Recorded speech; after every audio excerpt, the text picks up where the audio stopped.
Assalamualaikum warahmatullahi wabarakatuh. Innal hamdalillah nahmaduhu wa nasta'inuhu wa nastaghfiruh wa na'udzu billahi min syururi anfusina wa min sayyiati a'malina.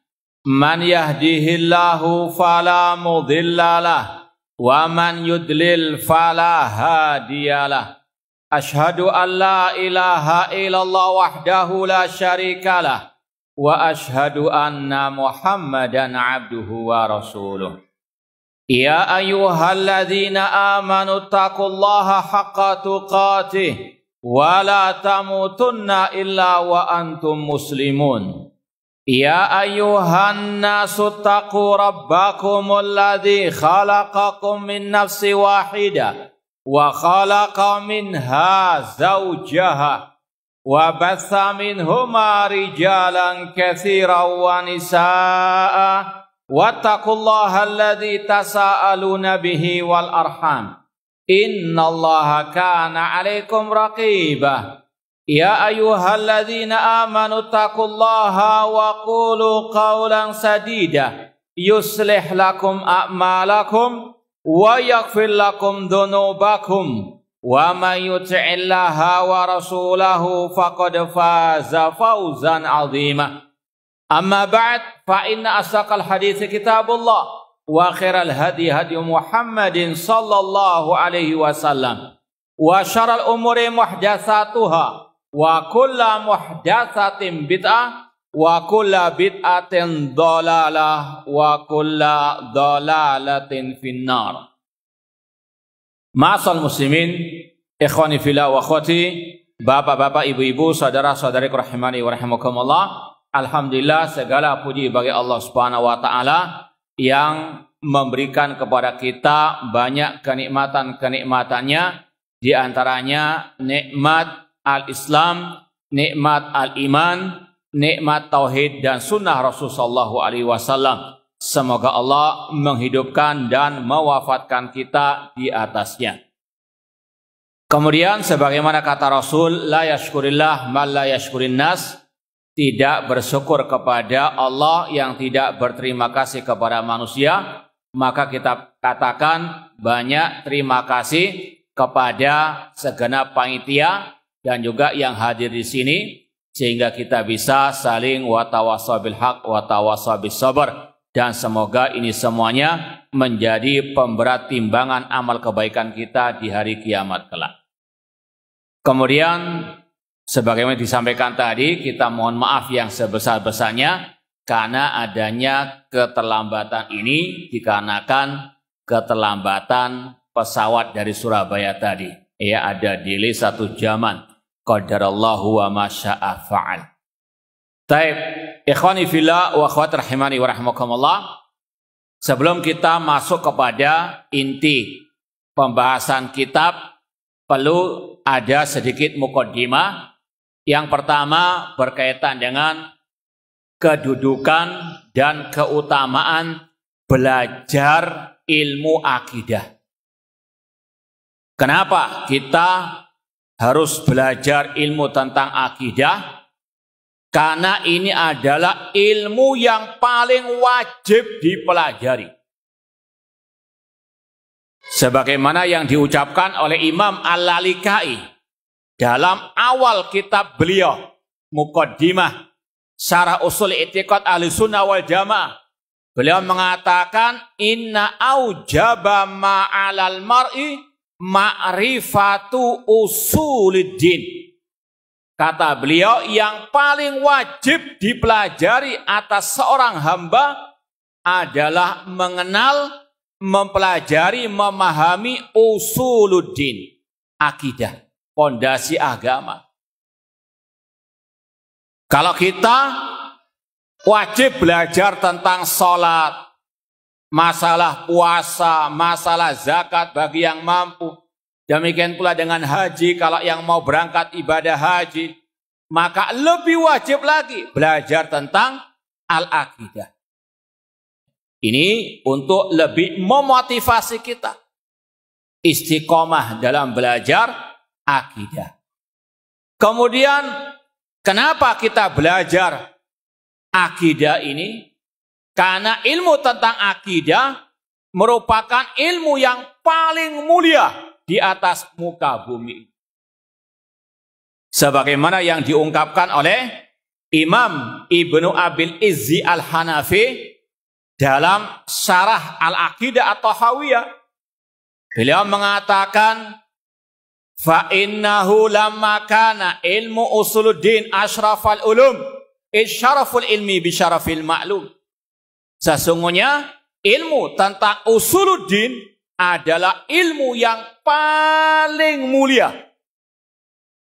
Maka harus ada semangat yang lebih dibandingkan belajar ilmu agama yang lain. Kalau kita semangat belajar masalah fikih atau muamalah atau masalah akhlak, maka harus lebih semangat lagi belajar tentang al-aqidah. Ini adalah ilmu yang paling mulia di atas muka bumi ini.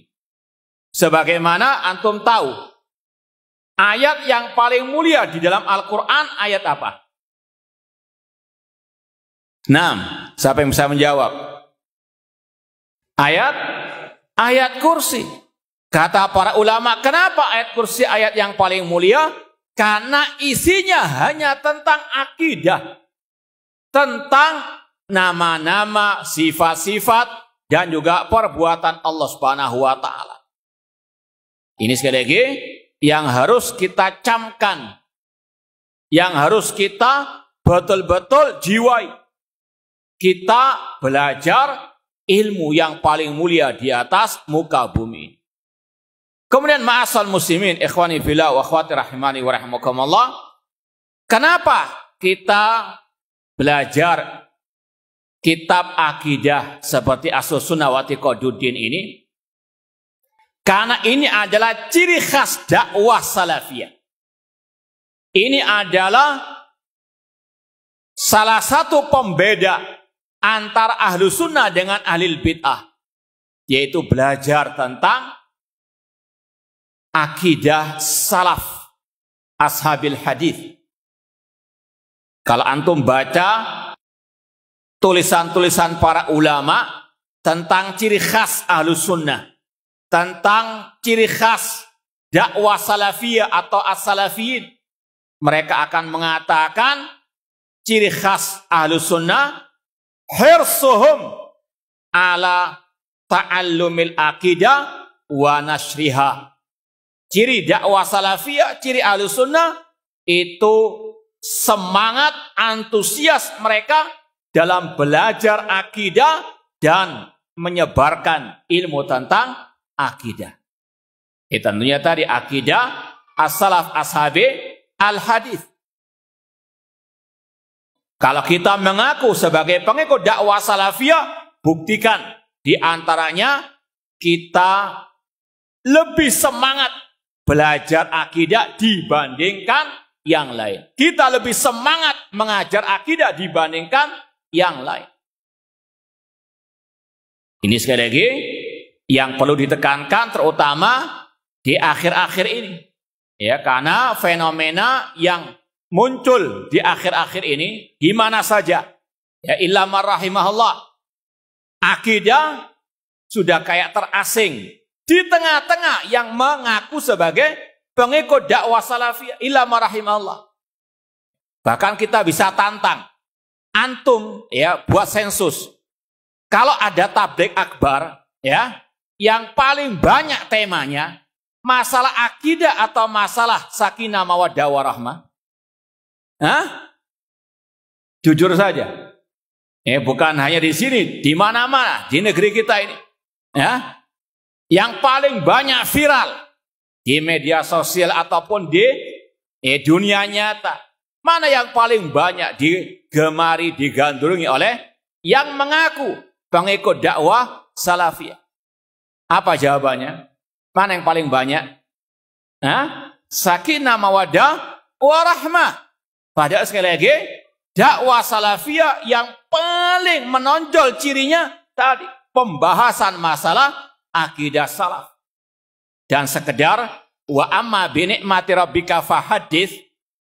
Ya, anak alhamdulillah sekitar 30 tahun yang lalu, ya masih muda belia lah waktu itu.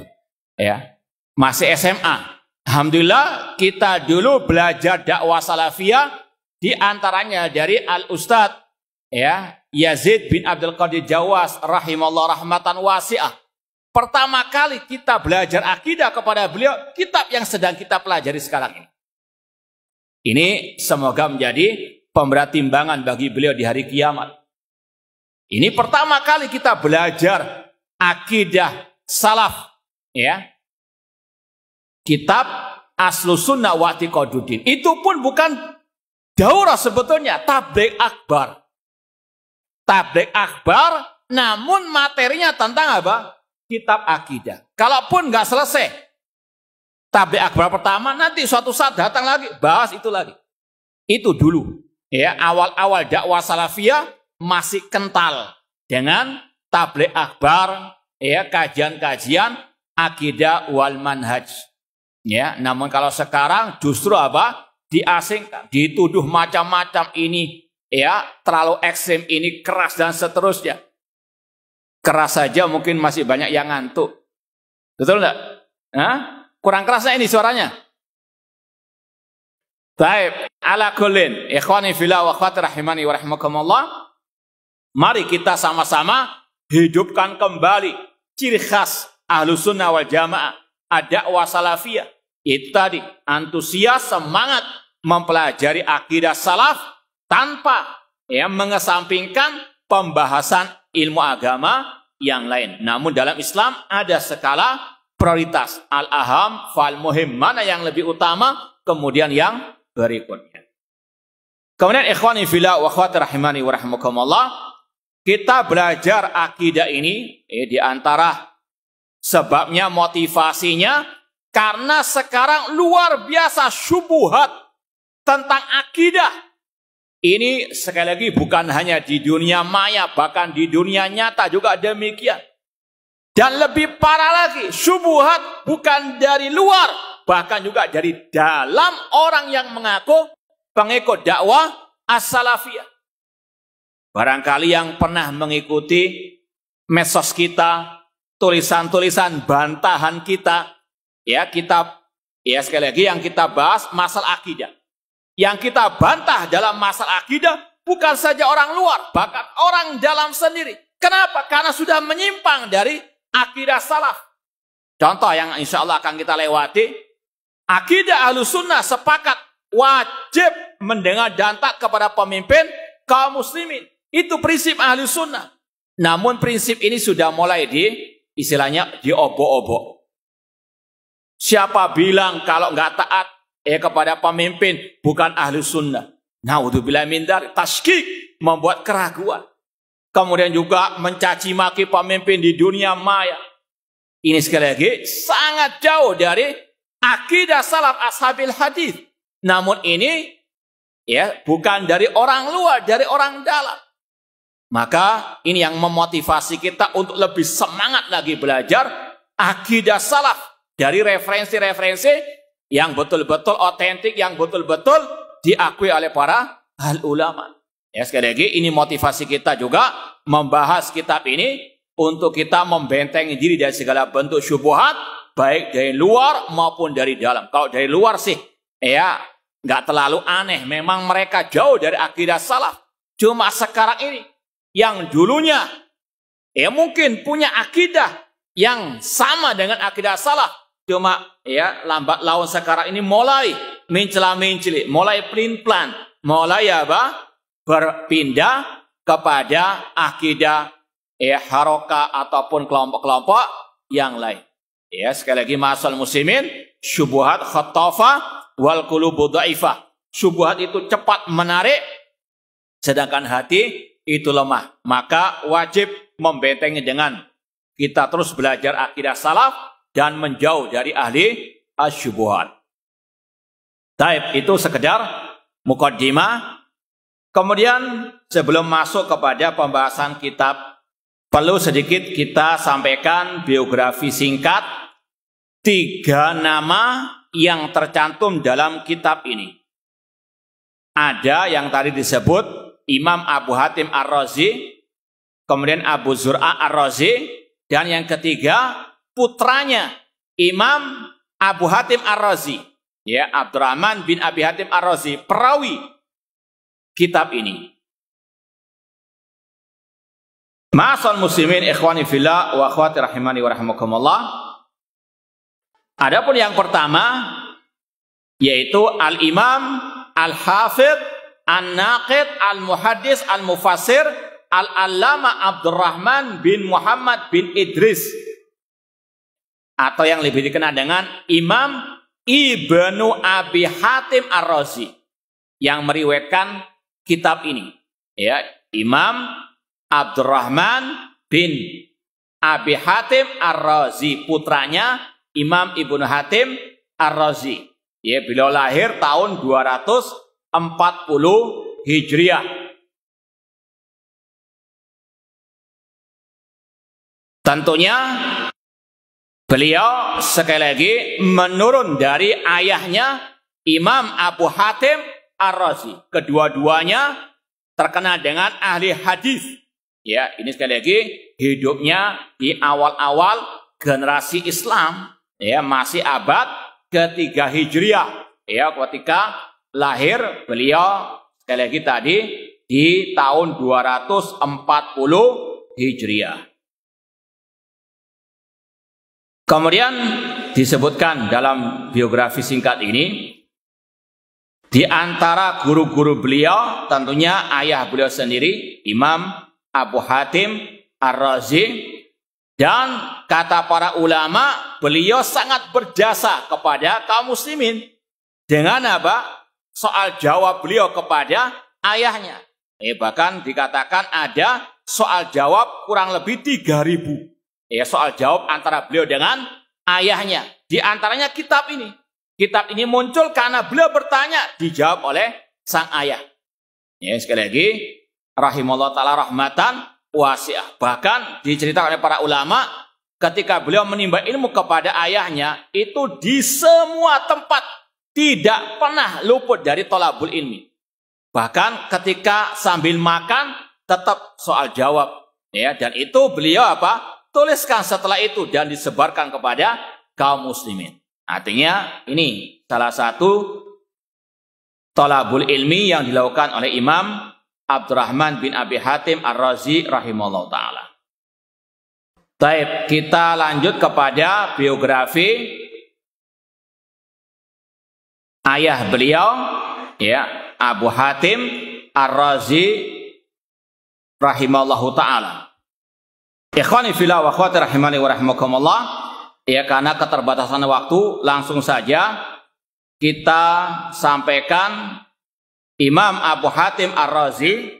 Ya, tadi sudah disampaikan salah satu ulama yang hidup di awal-awal abad, ya, generasi awal kaum al-muslimin.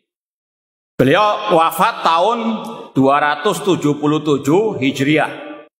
Tahun 277 Hijriah.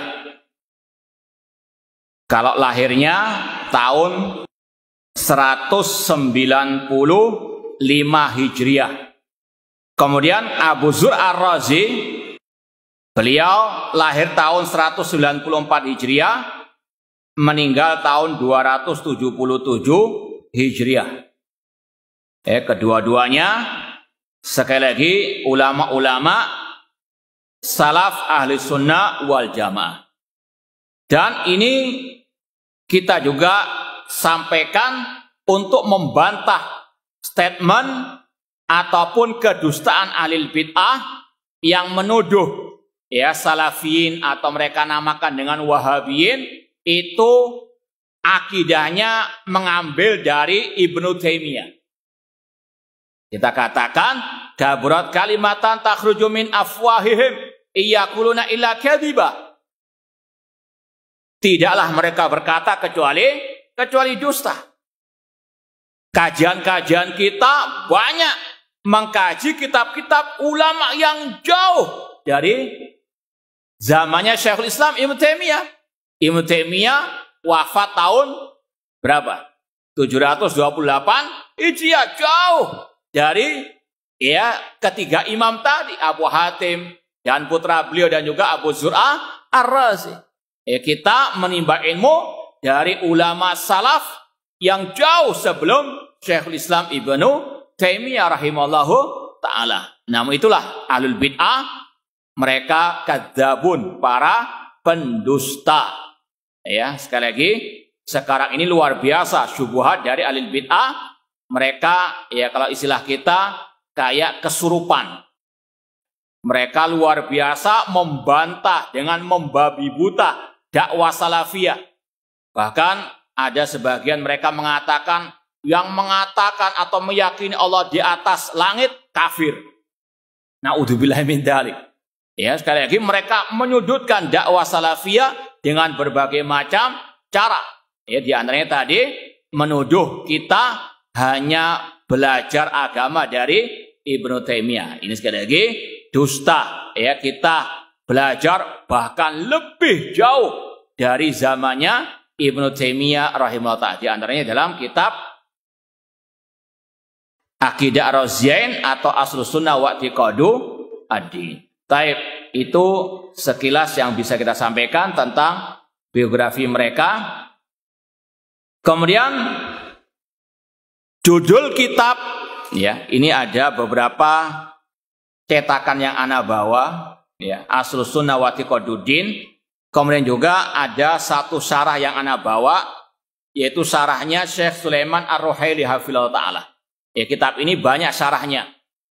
Yang ana tahu yang paling luas, yang paling tebal, sekitar mungkin 600-700 halaman syarahnya oleh Syekh Dr. Muhammad bin Musa Al-Nasr rahimahullah ta'ala, muridnya Syekh Al-Albani rahimahullah ta'ala, yang beliau juga pernah ketika di Indonesia mengajarkan kitab ini. Itu yang paling luas, judulnya Al-Intisar fi syarhi aqidati a'immatil amsar. Ada pula yang tipis-tipis, di antaranya ini Syekh Sulaiman Ar-Ruhaili. Ya, apa yang akan kita sampaikan ini sekedar meringkas-ringkas saja karena keterbatasan waktu. Sebetulnya yang ideal itu buat kajian rutin tiap minggu dengan membaca syarahnya. Itu yang paling ideal. Cuma mala yudrakul la yudrak juluhu. Kata ulama, apa yang tidak bisa digapai keseluruhannya tidak ditinggalkan semuanya. Adapun judul kitab Aslus Sunnah wa I'tiqadu ad-Din. Ini salah satu nama ilmu akidah versi Ahlus Sunnah.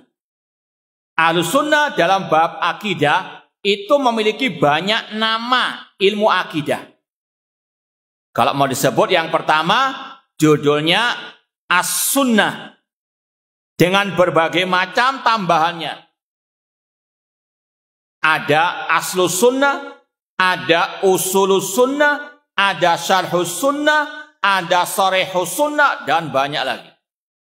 Yaitu ada puluhan kitab yang judulnya kita sebut tadi.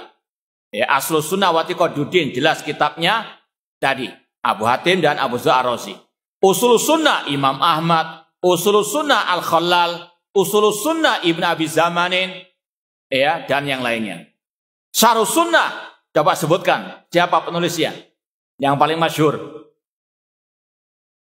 Imam Barbahari, yang lain. Imam Al-Muzani, muridnya Imam Asy-Syafi'i. Kitab Sharihus Sunnah, karya Imam Abu Ja'far At-Tabari, Imam At-Tabari ahli tafsir, punya kitab akidah Sharihus Sunnah. Namun intinya As-Sunnah di situ. Dan dari sini kata para ulama, kata-kata As-Sunnah kalau dimutlakkan itu bisa berarti al-aqidah. Tergantung redaksinya. Kata-kata As-Sunnah kalau dimutlakkan bisa bermakna al-hadis, bisa bermakna mustahab, bisa bermakna umum, ajaran Nabi secara umum. Ada pula As-Sunnah kalau dimutlakkan bisa berarti akidah. Contoh, coba antum jawab. Kita wajib berpegang teguh dengan Al-Quran dan As-Sunnah. Maksud sunnah di situ apa? Al-hadis. Kalau ana mengatakan ya bersiwak sebelum sholat itu sunnah, maksudnya sunnah adalah mustahab. Kalau kita mengatakan ya termasuk sunnah adalah menjaga lisan, tidak mencaci maki pemimpin kaum muslimin. Apa arti as-sunnah di situ? Akidah. Paham dong?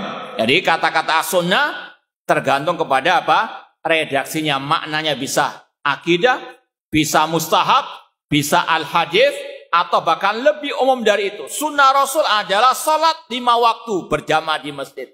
Sunnah di situ adalah pak metode ajaran hidupnya Rasulullah SAW. Ma'asal muslimin, ikhwani fillah wa akhwati rahimani wa rahimakumullah. Langsung kita baca yang sudah dibagikan. Matlu as-sunnah wa i'tiqaduddin. Qala Imam Abu Muhammad Abdurrahman bin Abi Hatim. Ini yang kita sampaikan tadi. Perawi kitab ini adalah Abdurrahman bin Abi Hatim, putranya Imam Abi Hatim Ar-Razi. Sa'altu Abi, siapa Abi beliau? Abu Hatim Ar-Razi. Wa Aba Zur'ah rahimahumullah ta'ala an mazahibi ahli sunnah fi usuluddin.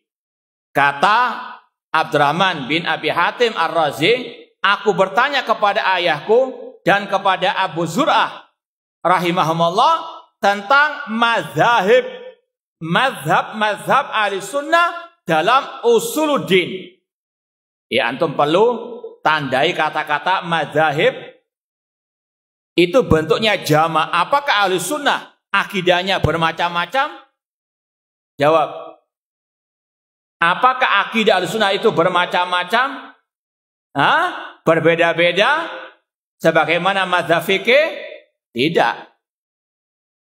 Kata-kata mazhab di sini maksudnya akidah-akidah yang dinisbatkan kepada para ulama. Contoh ada istilah. Di sini ana bawa, ini fotokopian ya. Syarah usul i'tiqad Ahlussunnah wal Jamaah. Di dalam jilid pertama kitab ini dikumpulkan oleh Imam Al-Lalikai akidah para imam-imam salaf. Ada akidah Sufyan Ats-Tsauri, akidah Sufyan bin Uyainah, akidah Imam Bukhari, akidah Imam Ahmad, akidah Imam Ibnu Jarir At-Tabari tadi, dan juga akidah Abu Zur'ah dan Imam Abu Hatim Ar-Razi. Judulnya sama. Kalau Anda buka i'tiqad Imam Bukhari, i'tiqad Imam Ahmad. Apakah berbeda-beda akidah-akidah mereka? Jawabannya apa? Tidak. Tapi disebut dengan istilah mazhab ahli sunnah, maksudnya tadi. I'tiqad akidah itu dinisbatkan kepada para ulama-ulama tersebut dikarenakan merekalah yang mengajarkan akidah tersebut. Paham ya? Jadi ini sekedar pembahasan secara bahasa biar antum nggak salah paham. Ada kata-kata aku bertanya kepada ayahku dan Abu Zur'ah tentang mazhab ahli sunnah. Ahli sunnah satu akidahnya. Cuma kenapa disebut dengan mazhab-mazhab? Ini dilihat dari sisi para ulama yang menyebarkan akidah tersebut banyak sekali. Ya, seperti yang kita sampaikan tadi, ada akidahnya Imam Ahmad, akidah Imam Bukhari. Namun intinya sama. Dan itu juga merupakan ciri khas Ahlus Sunnah. Ittifaquhum alal akidah. Kesepakatan mereka di dalam apa? Al-akidah. Kemudian kita lanjut. Wa ma adraka 'alil ulama fi jamil ansar. Dan aku bertanya tentang apa yang mereka, yaitu Abu Zur'ah dan Abu Hatim, dapatkan dari para ulama di seluruh penjuru negeri tentang akidah ini. Apa yang mereka katakan tentang akidah? Wa ma ya'taqidani min dzalik. Dan apa keyakinan mereka berdua? Jadi sekali lagi, munculnya kitab ini bermula dari apa? Soal wal jawab. Dan ini banyak. Seperti kitab Syarh Sunnah Imam Muzani tadi. Itu munculnya dari pertanyaan sebagian orang kepada Imam Al-Muzani untuk beliau menyebutkan akidah beliau. Dan dari sini kata para ulama, inilah pentingnya as-su'al, bertanya. Antum bisa bayangkan, satu pertanyaan dari seorang Imam Abdurrahman bin Abi Hatim Ar-Razi, manfaatnya untuk beliau dan untuk kaum muslimin sampai hari kiamat. Berapa pahala beliau? Paham maksudnya? Karena beliau merupakan penyebab adanya kitab ini. Maka demikian talibul ilmi kalau mau bertanya, ini harus jaga niat, ikhlaskan niat dalam bertanya agar dibarokahi oleh Allah Subhanahu wa Ta'ala. Ini diantaranya pertanyaan yang manfaatnya sampai hari kiamat. Ini sekali lagi yang selayaknya untuk diikuti. Kemudian faqala Imam Abu Hatim dan Imam Al-Buzu Ar-Razian menjawab, adraknal ulama fi jamil amsar Hijazan wa Iraqan wa Misra wa Syaman wa Yamanan. Fakana min madhabihim, kata mereka berdua, kami mendapati para ulama di seluruh penjuru negeri. Ini salah satu kebiasaan para ulama sejak dahulu kala, yaitu menimba ilmu dari para ulama-ulama yang lain di seluruh penjuru negeri. Ar-rihla fi talabil ilmi.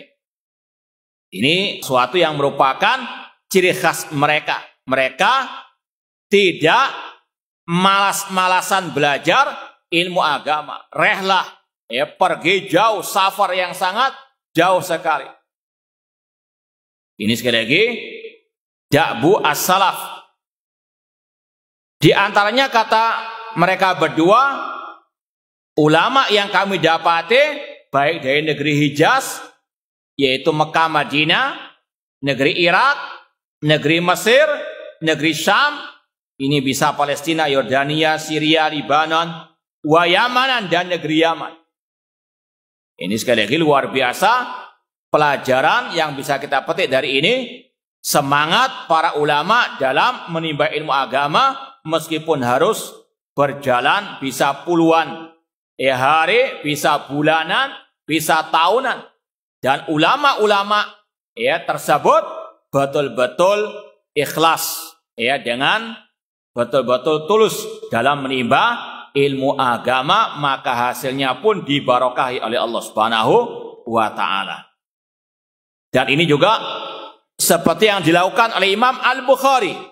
Kalau antum buka juga kitab ini, Syarh Ushul I'tiqad Ahlussunnah wal Jamaah, Imam Bukhari mengatakan, laqitu aksar min alfi rajulin bil amsar minal ulama. Aku pernah berjumpa, berguru dengan lebih dari 1000 ulama di seluruh penjuru negeri. Baik.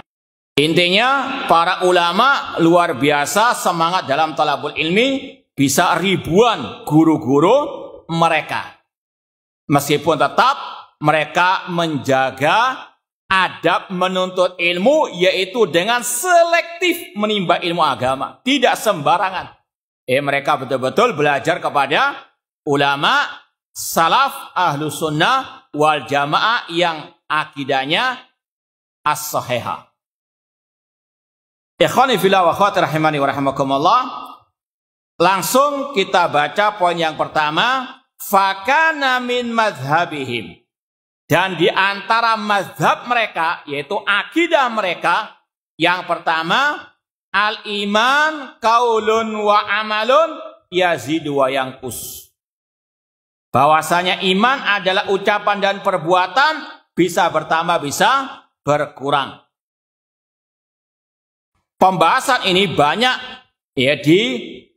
dijadikan awal pembahasan oleh para ulama, dikarenakan munculnya kesesatan pertama itu pembahasan masalah ini. Masalah al-iman.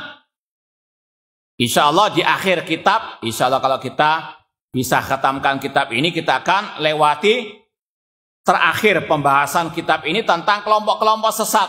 Jahmiyah, Syiah, Rafidah, Murji'ah, Khawarij. Dan itu adalah nenek moyang kelompok-kelompok sesat di tengah-tengah umat Islam. Dan yang pertama kali muncul kelompok sesat di tengah kaum muslimin, kelompok Al-Khawarij. Di antara kesesatan mereka, masalah apa? Al-iman. Makanya banyak para ulama membahas dalam kitab akidah pembahasan tentang masalah al-iman. Kemudian Ahlus Sunnah meyakini iman harus ada ucapan dan perbuatan. Kalau ada yang bertanya, loh biasanya ada 3 Ustaz, yaitu apa? I'tiqad, keyakinan. Kata Syekhul Islam Ibnu Taimiyah rahimahullah, ulama salaf itu ketika mendefinisikan iman, ada yang mempersingkat, ada yang panjang, ada yang pendek, ada yang pertengahan. Ada yang panjang sekali mengatakan iman adalah ucapan, perbuatan, dan niat dan ittiba'us sunnah. Seperti dalam kitab Usul Sunnah Imam Al-Humaidi. Demikian pula ada yang mengatakan iman adalah ucapan, perbuatan, dan keyakinan. Ini yang tengah-tengah. Yang paling singkat, ya seperti ini. Iman adalah ucapan dan perbuatan. Dan ini tidak saling bertentangan. Minimal ada kata-kata iman adalah ucapan dan apa? Perbuatan.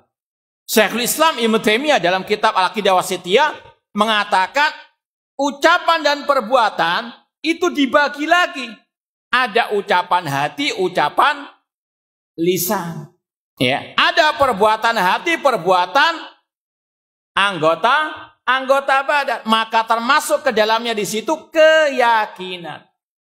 Paham ya? Jadi kata-kata iman adalah ucapan dan perbuatan tidak bertentangan dengan yang mendefinisikan iman adalah ucapan, perbuatan, dan apa? Keyakinan. Karena ucapan dan perbuatan itu juga sudah mencakup keyakinan. Ada ucapan hati, ucapan lisan. Ucapan hati diantaranya keyakinan. Perbuatan hati itu juga termasuk masalah keyakinan. Paham dong? Kemudian perlu kita sampaikan dalil-dalil ya sedikit tentang pembahasan ini. Iman harus dengan ucapan. Dalilnya surat Al-Baqarah ayat 36. Qulu amanna billah wa ma unzila ilaina ila akhiril ayat. Katakanlah kami beriman kepada Allah dan kepada apa yang diturunkan kepada kami. Qulu, iman harus dengan ucapan. Adapun dalil iman harus dengan keyakinan hati. Ini dalilnya diantaranya surat Al-Mujadilah ayat yang terakhir. Ayat 22. Ulaika kataba fi qulubihimul iman. Mereka lah orang-orang yang dicatatkan keimanan dalam hati mereka. Demikian pula dalam surat Al-Hujurat.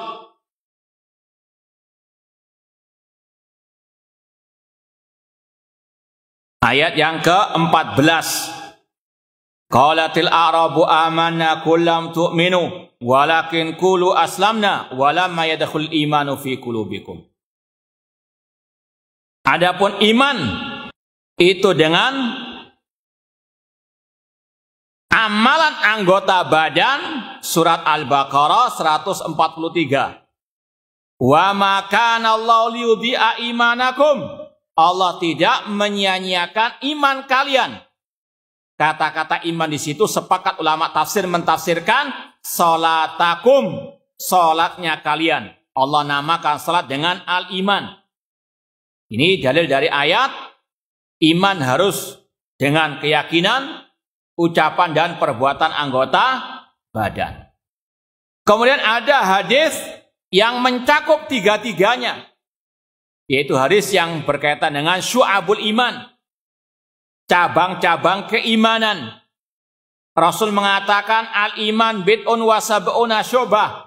Fa'alaha qaulu la ilaha illallah. wa adnaha imatatul adza anit thariq. Iman memiliki 70 lebih cabangnya. Yang paling tinggi ucapan la ilaha illallah, kaul. Yang paling rendah menyingkirkan gangguan dari jalan, perbuatan anggota badan. Menyingkirkan kulit pisang misalnya. Ini merupakan apa? Cabang keimanan dari anggota badan. Kemudian wal haya syu'batun minal iman. Rasa malu merupakan bagian daripada al-iman. Ini hati. Jadi sekali lagi, hadis syu'abul iman, hadis tentang cabang keimanan itu sudah mencakup 3 poin dari definisi al-iman menurut Ahlus Sunnah wal Jamaah. Para ulama menyebut pembahasan ini dalam kitab-kitab akidah, di antaranya untuk membantah kelompok-kelompok sesat. Di antaranya kelompok al-murji'ah dengan berbagai macam sektenya. Ya, insya Allah di akhir akan ada pembahasan lebih lanjut. Kelompok al-murji'ah yang intinya mereka mengeluarkan amal daripada al-iman. Mereka tidak mengakui amal sebagai bagian daripada al-iman. Taib, ikhwani fillah wa akhwati rahimani wa rahimakumullah. Kita lanjutkan lagi, iman yazid wa yankus.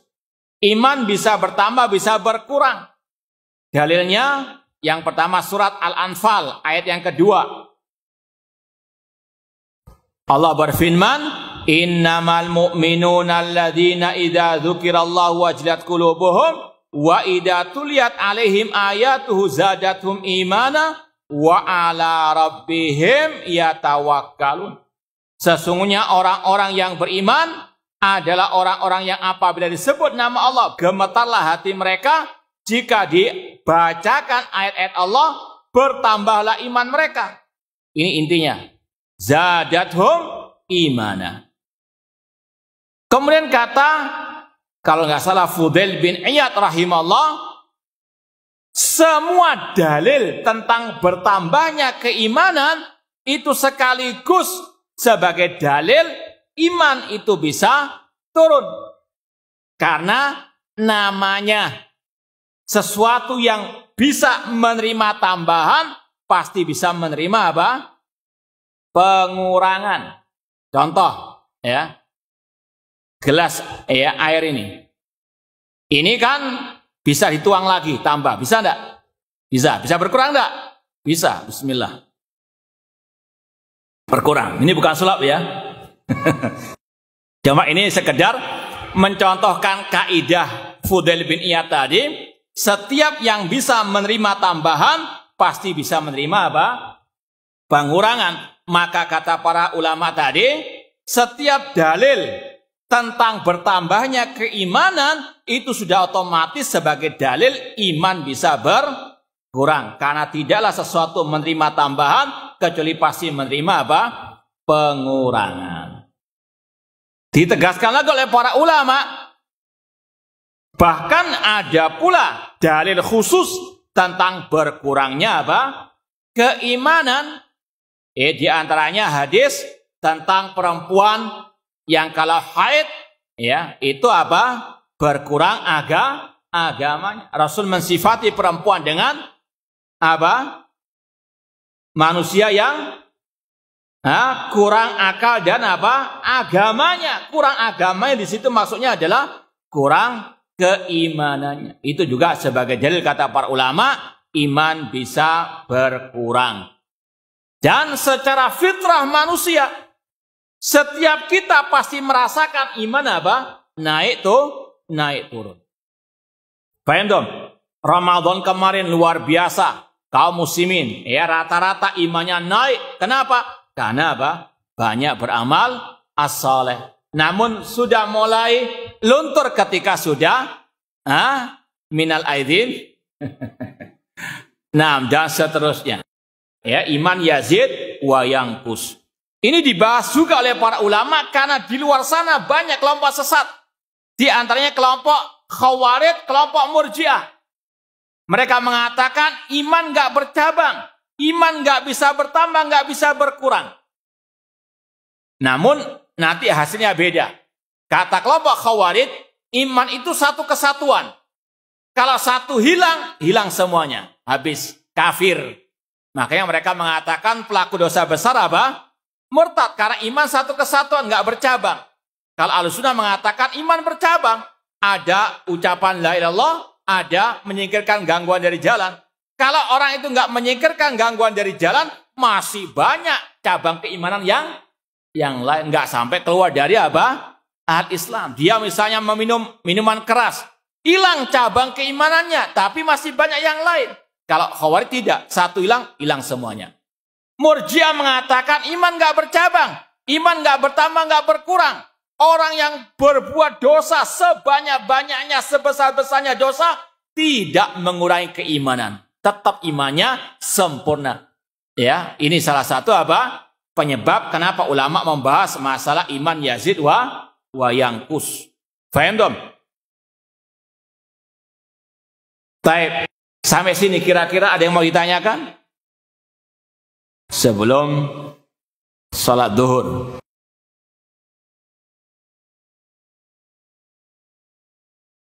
Kurang berapa menit azannya?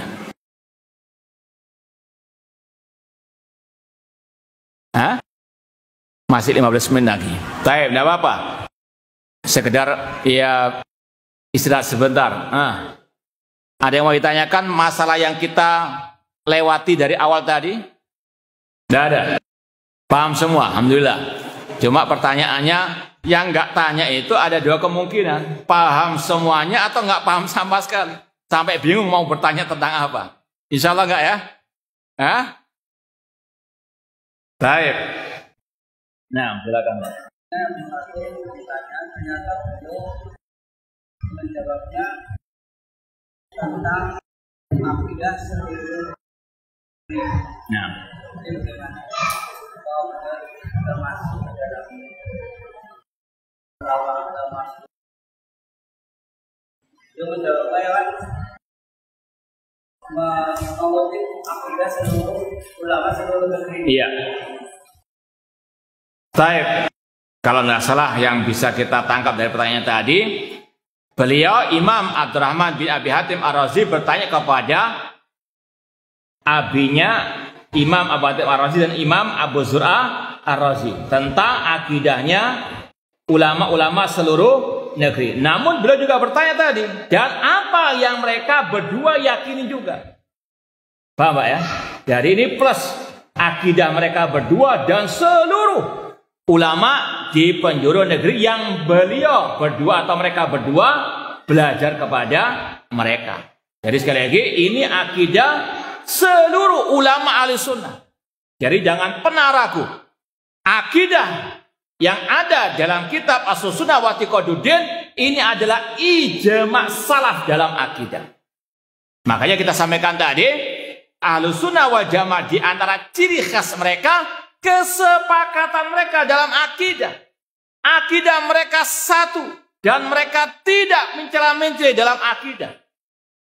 Makanya kalau antum ya pelajari satu akidah ini ya, kemudian pindah kepada akidah ulama salaf yang lain, tidak ada bedanya.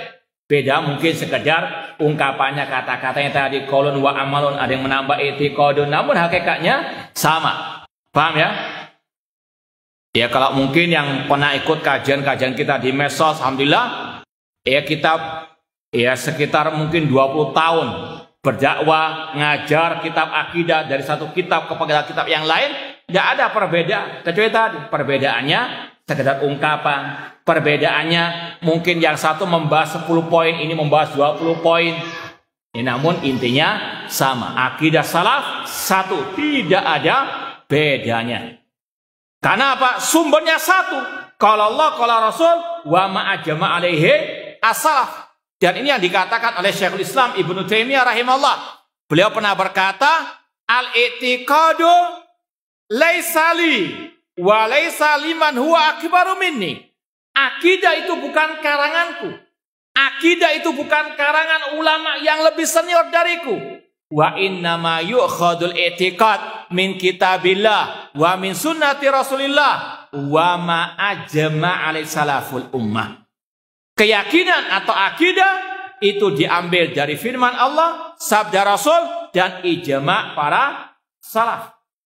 Ya, maka sekali lagi tidak ada khilaf di antara mereka tentang masalah usulul i'tiqad atau usulul as-sunnah. Paham insyaallah ya? Nah, ya insyaallah kita lanjutkan sore nanti biidznillah taala. Semoga Allah mudahkan semua urusan kita. Kurang lebihnya mohon maaf. Wa jazakumullahu khairan. Aqulu qouli hadza wa akhiru da'wana anil hamdulillahirabbil alamin. Wassalamualaikum warahmatullahi wabarakatuh.